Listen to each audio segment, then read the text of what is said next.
just not walking through right now. Who said what? No.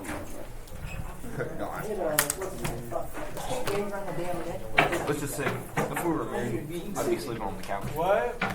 What happened? So I threw the frisbee I had at Gage and it went. I think Kirby doesn't hit him in the neck. They made a damn You a Pacers fan? I swear to God. Hello. What the fuck? Who's filming? Who is this at? You're the calling the teacher. They tried. It's not recording right now. Oh, yeah. It is? Yeah. I just said bitch. I think well, you just said it again. You're kidding. She's filming us now. Hi, Nicole. Hi there. It's been a hard day. Hard day to go out. Also, you with the bus day? Oh, yeah, I was about to go to the and then wait, we can't go again. I thought you were, but yeah.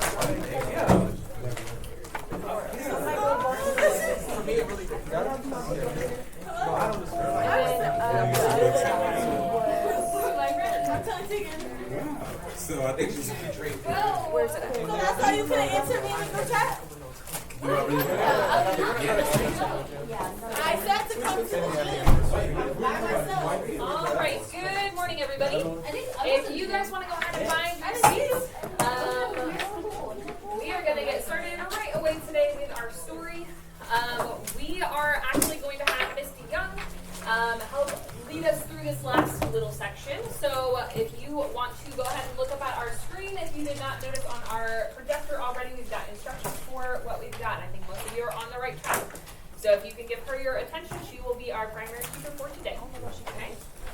All right. Hello, everybody. So as you can see up front, you should all have some version of both the Young Goodman Brown story and the worksheet, whether it's paper or digital. We are going to also be answering question 1 before we start the reading. Hopefully you have some time to start on it before the bell rang. If not, I'm just going to very briefly review what's happened in the prior 2 days of reading. So our main character is a Puritan named Young Goodman Brown, who is married to a wife named Faith. He goes into the woods where he meets the devil, and they talk and walk in the woods. He comes across several people who he thought were righteous, but turns out to be in league with the devil. And where we left off yesterday, he had just found the ribbon of his wife's Faith, which makes him believe that she has been somehow taken or attacked, and she is gone. He is panicked and wandering through the woods. Wait, what about the father and grandfather part? What about the father and grandfather part? Sorry, I couldn't do that. What about the father and grandfather part? Because the devil previously spoke to his father and grandfather. Yeah, those are two of the, that's right. His father and his grandfather are 2 of the people that young Goodman Brown believed were righteous, but it turned out they were less so. Before we start the reading, I have a slightly different phone policy than Miss Van Beck. If I see the phone out, it will be taken into phone jail until the end of the class, because we all need to be paying attention today, and we all need to be working together. All right? So I'm going to start off the recording. Make sure that you have yours ready to follow along. What page is it? I don't really get concerned. It is the top of page 10. Individual descendants and slowly grow until the light layer holds on the bottom. At one extremity of open space, hemmed in by the dark wall of the forest, arose a rock, bearing some rude, natural resemblance either to an altar or a pulpit, and surrounded by 4 blazing pines, their tops aflame, their stems untouched, like candles at an evening meeting. The mass of foliage that had overgrown the summit of the rock was all on fire, blazing high into the night and fitfully illuminating the whole field. Each pendant twig and leafy festoon was in a blaze.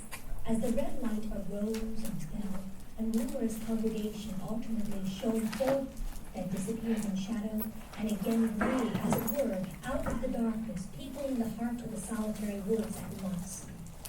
A brave and dark-clad company, quoth Goodman.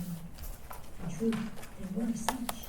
Among them, quivering to and fro between gloom and splendor, appeared faces that would be seen next day at the council board of the province, and others which, Sabbath after Sabbath, looked devoutly heavenward and benignly over the crowded pews in the holiest pulpits in the land. Some affirmed that the lady of the governor was there.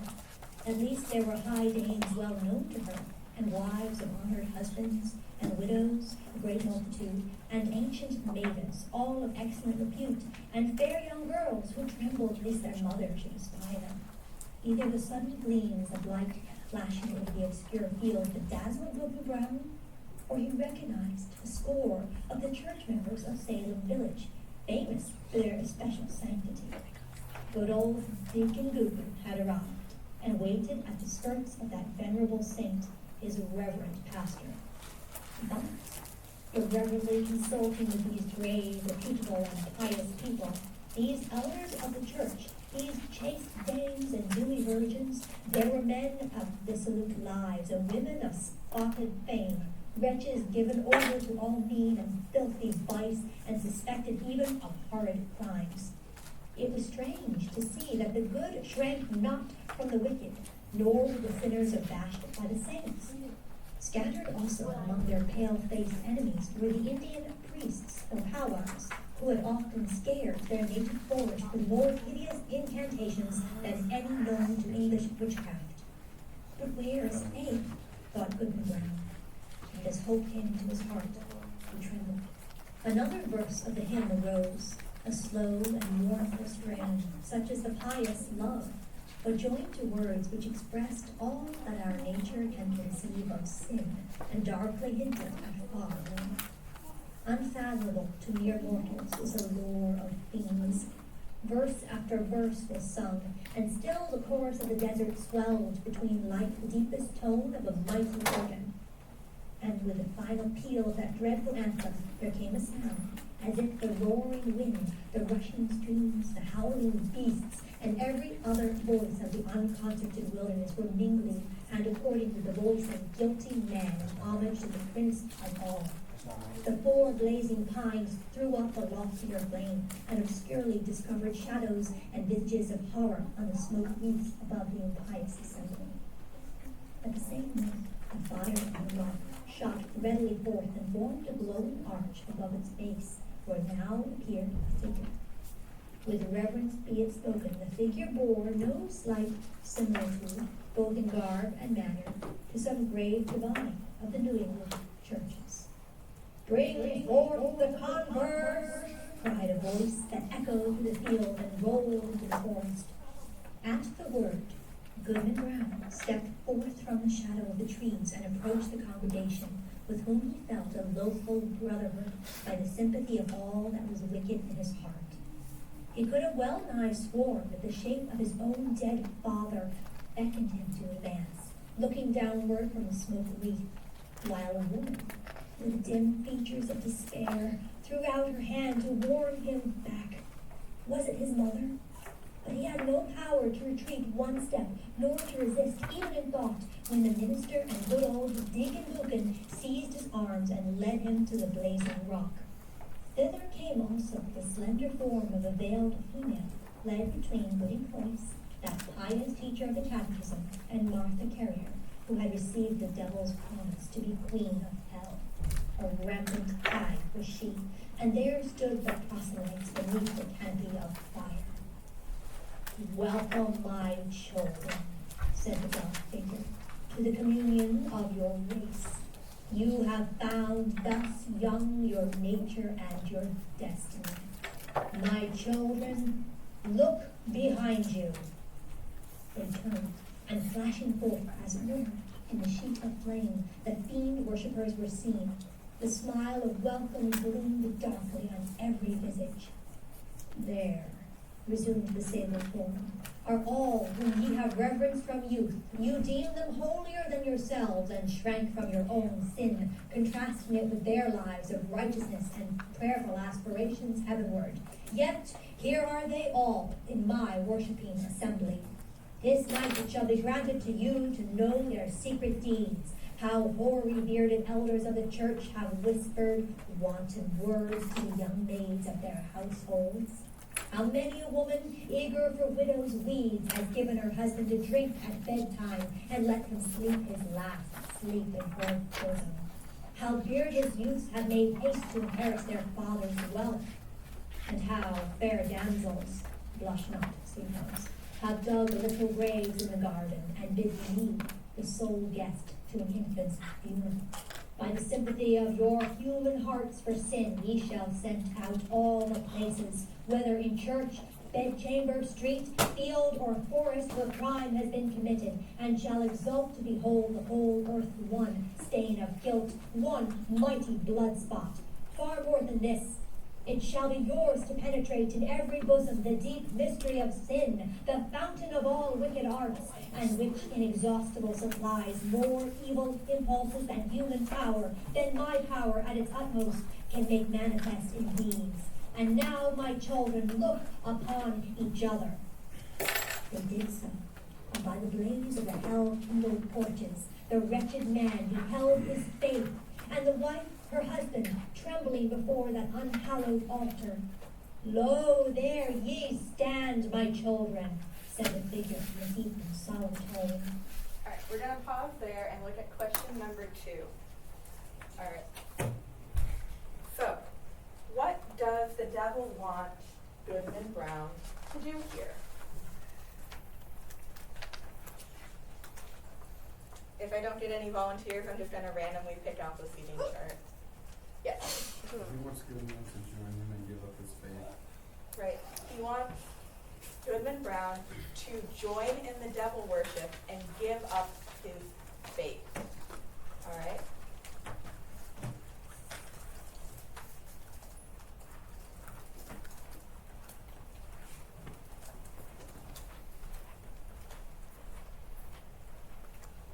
And we want to be doing complete sentences.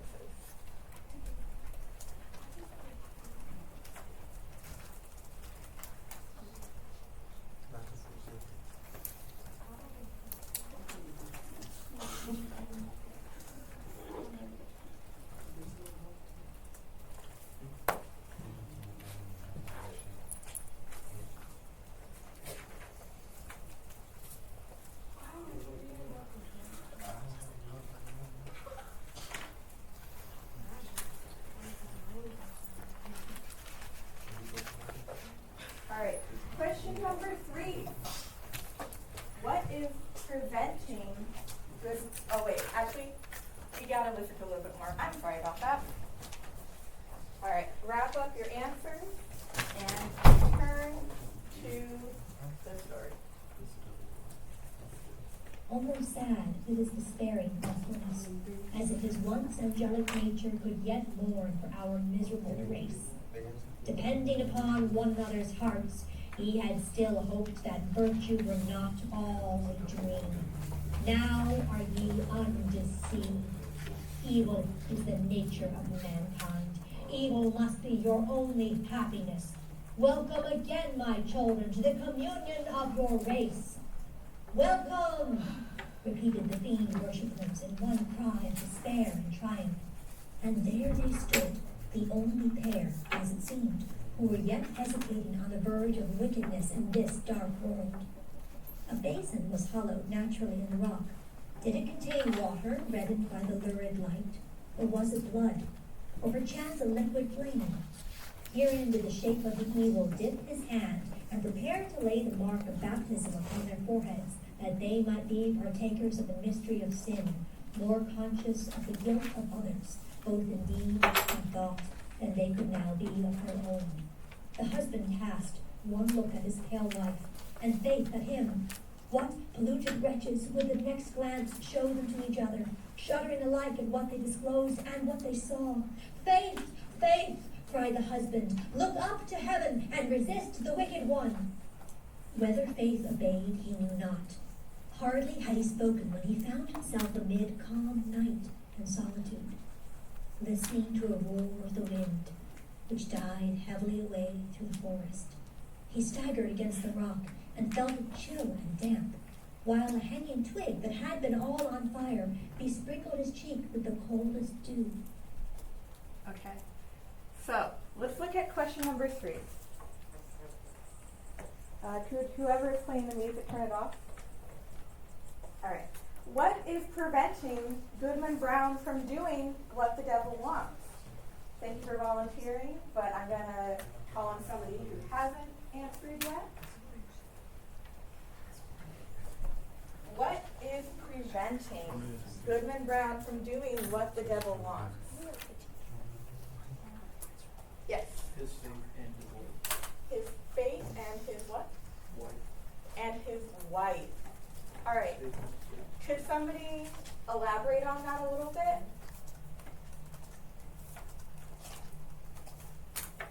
About why his faith and his wife specifically are, yes. Because with his faith, he doesn't believe that everyone sins at least once in a while, and that he's like dedicated himself to being pushed towards not sinning and not like pairing up the devil, and the whole wife part, he feels like if he pairs up with the devil, then he's gonna lose his wife's trust. So we know that Goodman Brown is a Puritan, right? And he has talked earlier in the story about how his faith is very important to him. He sees it as a sign of his goodness, right? So he sees all of these people around him, or he used to see all these people around him as examples of what it's like to be a good person, especially his wife's faith. And even though now he sees that these people aren't what he thought they were, there's still that little bit in him that still wants to be a good person, that doesn't want to follow the devil. All right. So work on question number 3 for a bit, and then we will finish the story. There is still part of Goodman Brown that wants to be a good person and not follow the devil.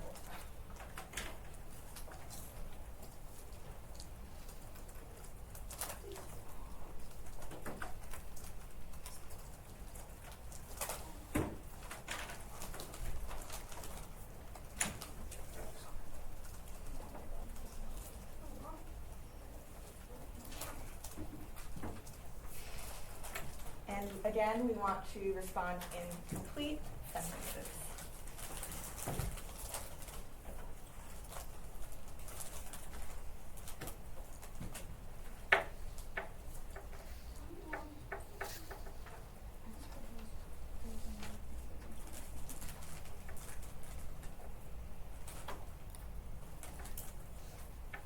All right.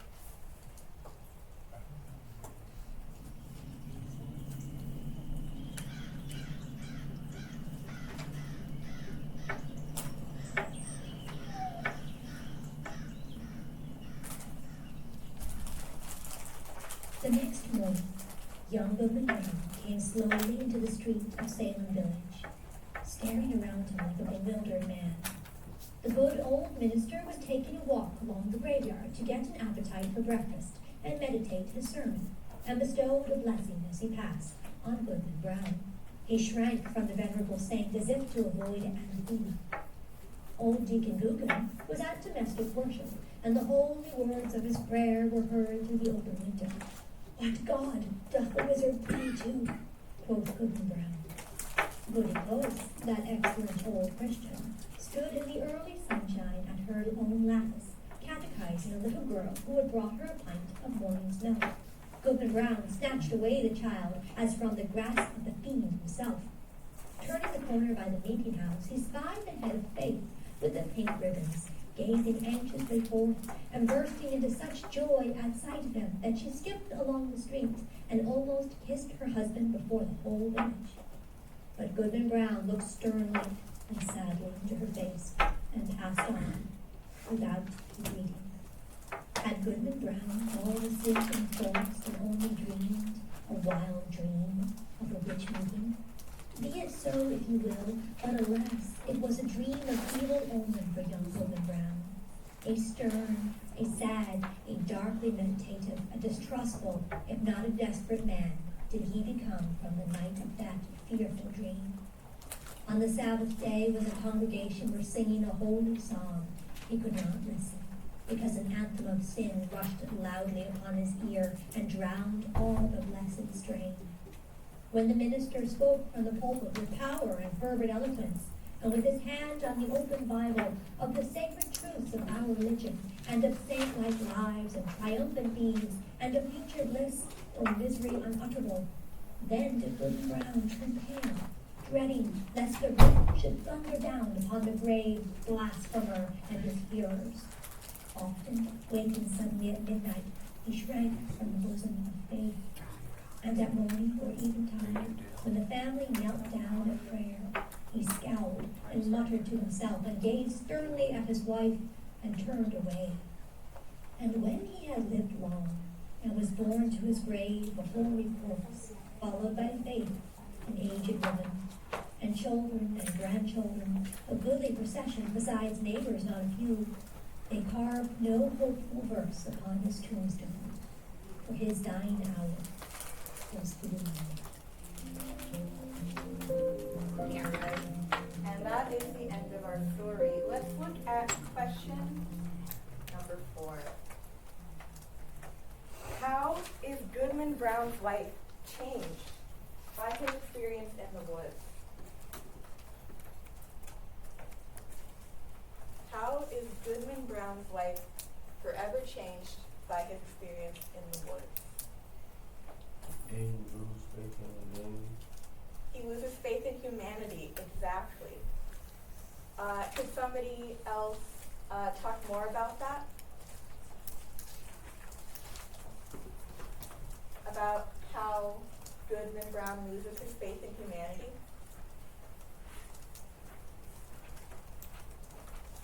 All right. And we are going to hear from Christopher. Here today.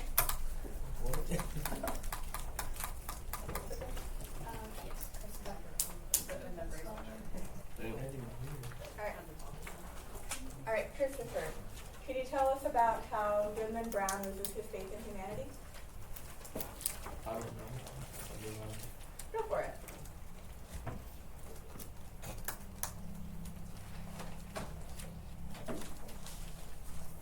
All right.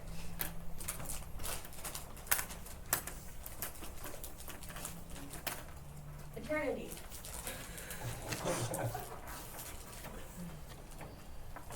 Did we hear about how Goodman Brown loses his faith in humanity? I'm not sure. Try your best. There aren't any wrong answers.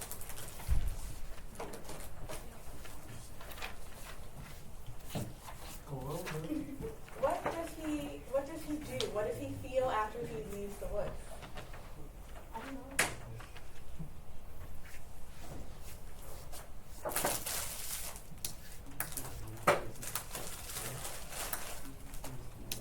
Alright. So, after leaving the woods, Goodman Brown has lost his faith in humanity. He sees the evil in everyone where he once saw goodness, and he can't see the goodness in himself anymore. Alright, we're going to take a minute to finish answering question 4, and then we're going to put to the back of the worksheet to do some discussion questions. Don't say those things to me. I'm not writing. That's a lot.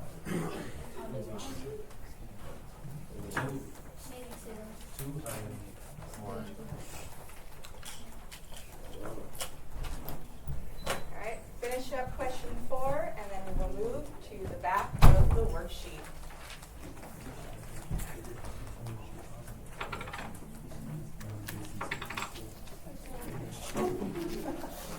There should not be talking right now.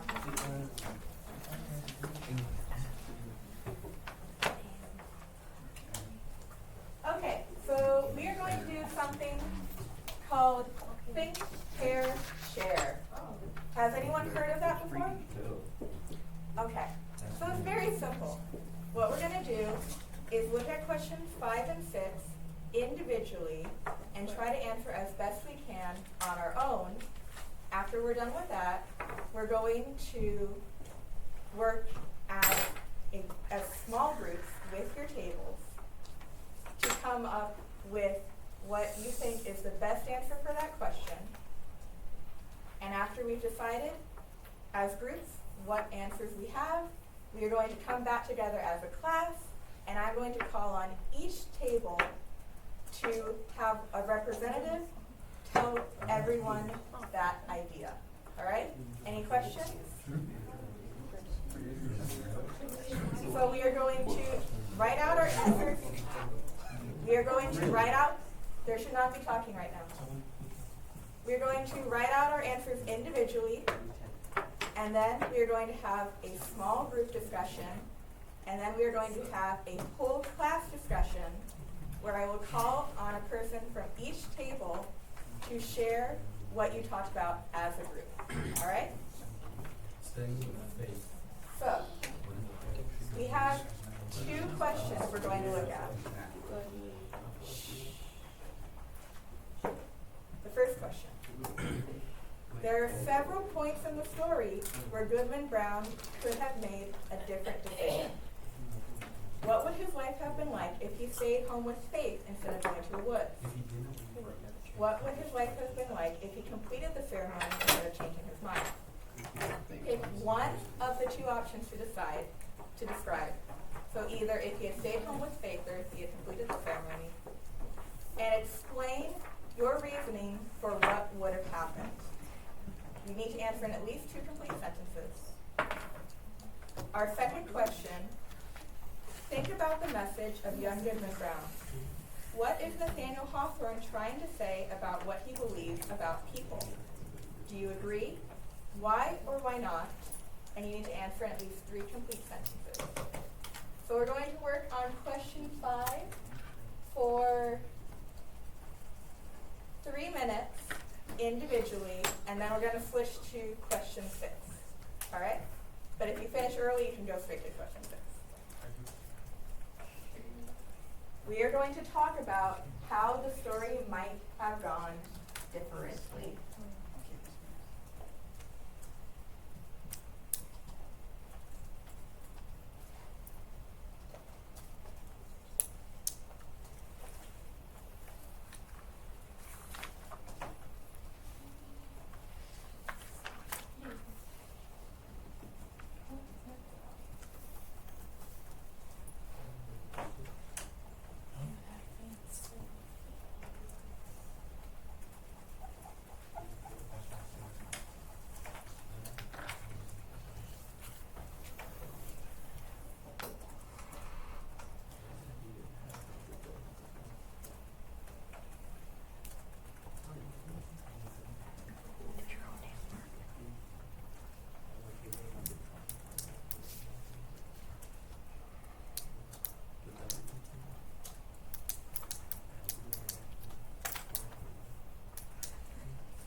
It looks like most people are wrapping up question 5. We want to work on question 6. What is Nathaniel Hawthorne trying to say about what he believes about people?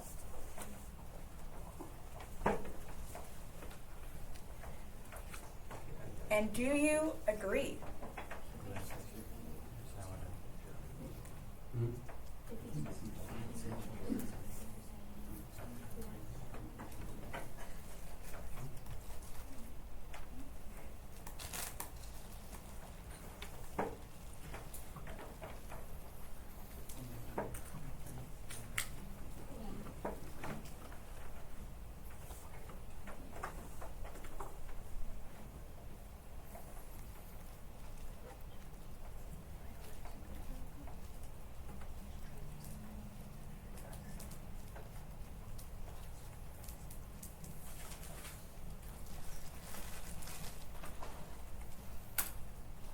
We're going to spend 2 more minutes on these questions, and then we're going into our small groups.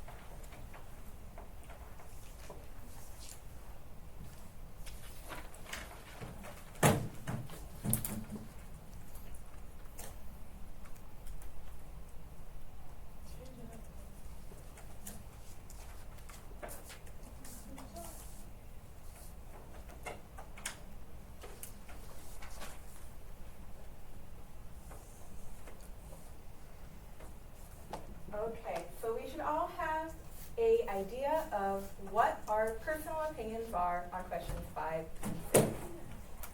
All right, so these 2 tables are going to be a group. You're going to talk together. These 2 tables are going to be a group. These 2 tables are going to be a group. You're going to be your own group, and you are going to join this table. All right, let's all scooch together if we need to move.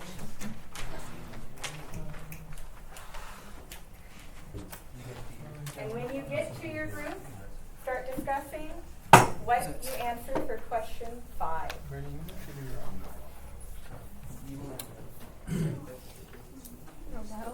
We should all be moving to our groups if you are not already at the table.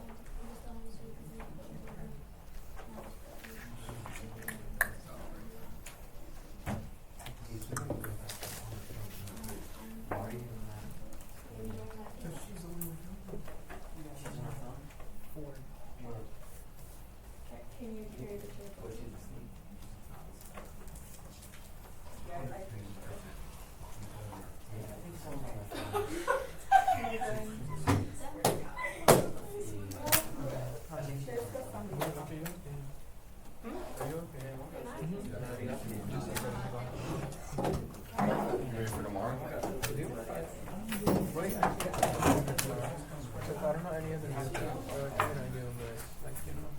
Alright, we should all be talking about what we answered for question 5 because soon we will be sharing our answers with the class, and you need to have a prepared answer as a table.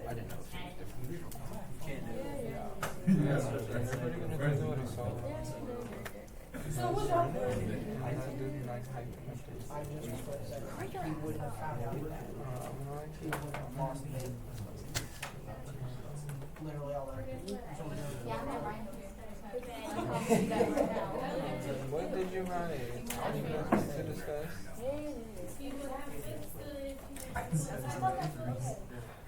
Wait, you know what's going on in the story, right?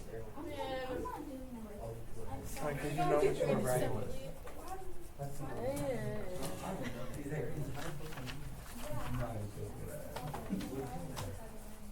Although it shows everyone has a dark side and they can trust harder.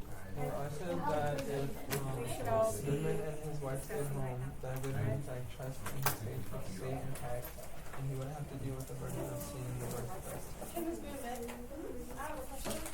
Yeah, that was good. Okay, wait. Video. I thought it was not too. Yeah, it's going to probably going back right. Didn't they go to a meeting? What else do the teachers have to do like things? All right, we're going to take one more minute. Make sure your answer is ready and you know who is going to represent your group. You're going to represent. Oh my God, yes, we all represent. Wait, should I say what I said? Yeah. Okay. Wait. Yeah. That one is it. Girl about that. And this is Every group needs to have an answer and a representative. You're welcome, I guess. No, I probably would join this I think she just means that you're going to say what you put down. Yeah. We've agreed with that. We're going to move on to the second one. And I don't know what you're going to put. Yeah. Me neither. What the freak did? Okay, this is just like All right. personal. Let's put attention to the front of the classroom. We're going to quiet our voices and we are going to begin sharing. All right? So we need eyes towards the front of the classroom. We need computers closed if they are not on campus. And we need voices quiet. Yeah. All right. So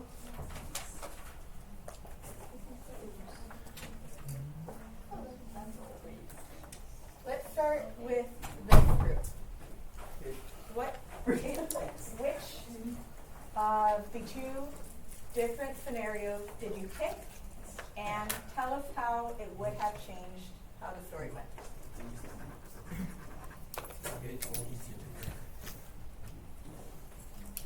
Danny would say that Jeff Goodman, Brown's peace and trust in Jack. So you picked if he had stayed with faith. And how would that have changed his life? He would have kept peace and trust intact. He would have kept his peace and trust intact. All right, that's a good answer. If he had stayed with faith, he would have kept his peace and trust in humanity intact. All right, let's go to our next group at the brown table. Which of the two options did you pick, and how would it have changed his life? I picked one that he stayed with faith. Okay. So if he stayed with faith, how would it change? I said basically the same thing as them. I said, Oh, so you copied us? no, I said Is that why you kept moving It's around? all right if the answer is similar. he wouldn't have lost his faith in humanity. And so All right. So did you talk about why he would not have lost his faith in humanity? because he wouldn't have seen all the people he like believed in. I don't know. Right. So he wouldn't have seen the people that he believed in a new light. Yeah. All right. Let's go to this table up front. Which of the options did you pick? If you stayed home with faith. That seems like a popular one. All right. And how would that have changed his life? He wouldn't have lost his faith in humanity and hated hearing things about warships or God. All right. So again, he would not have lost his faith in humanity. Why wouldn't he have lost his faith? What would have been different? He wouldn't have been trying to find solution. All right. Why was it so damaging for him to have been shown those things? Because of people in his life he trusted. They were people in his life he trusted, and that trust was totally destroyed. Think about a time when you trusted someone so deeply, and then they shatter that trust. That's a very painful experience, right? It makes you really question things. Imagine if that happened with every single person in your life. That would be devastating, right? All right. let's go to this table. Which of the two options did you pick? All right, if you would stay with faith. I think we have a class favorite question. All right, and what did you answer for how his life would have changed? That's a really good answer. He would have been more at peace with the rest of his life. What is his life like now that he did go to the forest? How does he feel?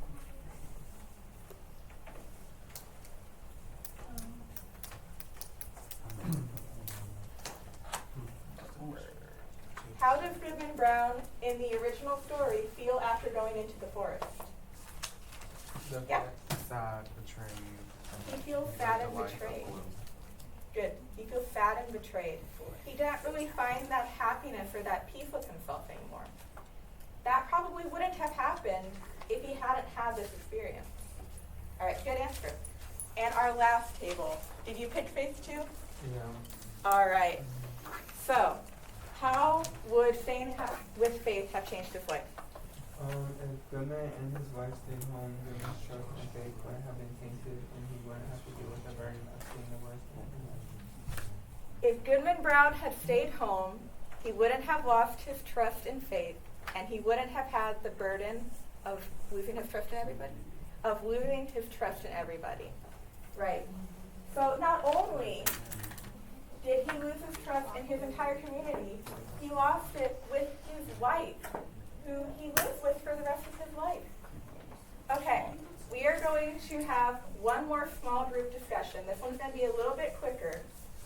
Think about the message of young Goodman Brown. What is Nathaniel Hawthorne trying to say about what he believes about people? Do you agree? Why or why not? Discuss.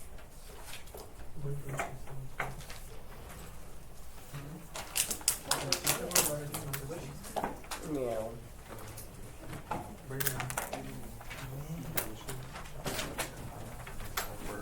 should not be turning in speakers yet because we are doing small group discussion right now. We're going to wait until the end.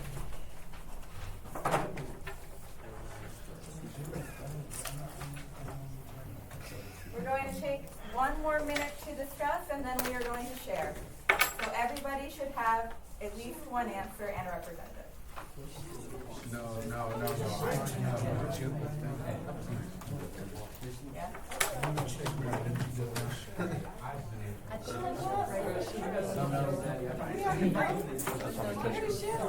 But wait, we have to. Yes, it goes. I get the Oh my God. I'm sorry, but I'm not paying attention. I was something else. What did you just? Can I repeat it now? All right, we're going to wrap up our discussion. We're going to look towards the front of the classroom, and we are going to silence our voices. All right. So, group one. What do you believe is the message that Nathaniel Hawthorne is trying to say about people in Goodman Brown? I'm saying that everyone has a dark side. You can't fully trust anyone. That everyone I has, fully agree with that. everyone has a dark side, and you agree with that. Why is that? Because you never get to fully know somebody. You never get to fully know somebody. That is made very clear in this story. Goodman Brown believes that he knows all of these people very well, but it turns out he didn't. All right. Group at the brown table. What do you believe is the message that Nathaniel Hawthorne is trying to say about people?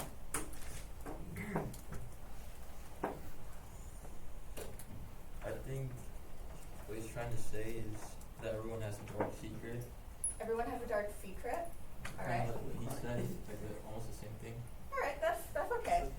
Yeah, it's an important theme in the book, in the story. I can see how you have a similar answer. So, do you agree? But do you agree with that idea that everyone has a dark secret? No, No. Okay, why not? because there's probably like just a lot of people in this world. All right, there are a lot of people. So the idea is, not everyone Must be evil because there are so many people. Alright. Let's go to this group. What do you believe is the message that Nathaniel Hawthorne is trying to say?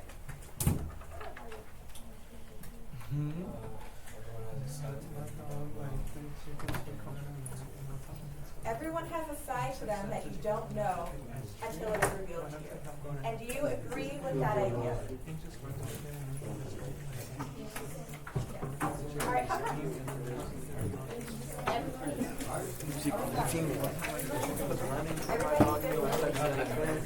Nobody's perfect. All right. My neighbor's crazy because she has like The bell is about to ring. If you have completed your worksheet, you're going to turn it in at the tray. If not, you can complete it tonight and turn it in during the next class period. Thank you for everybody who participated. I think we have some really good ideas. Sonia, why didn't you participate? I'm not doing that. Work as a team. Thank you, participants. How did you know? Did you get that? Excuse me. Thank you. Oh my god.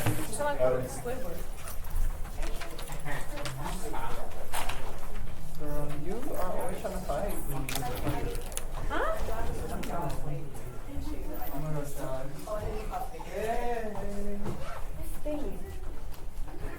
Yeah, it's okay if it's off for in the year in our class. Have a great rest of your day. Thank you. Have a nice You day. too.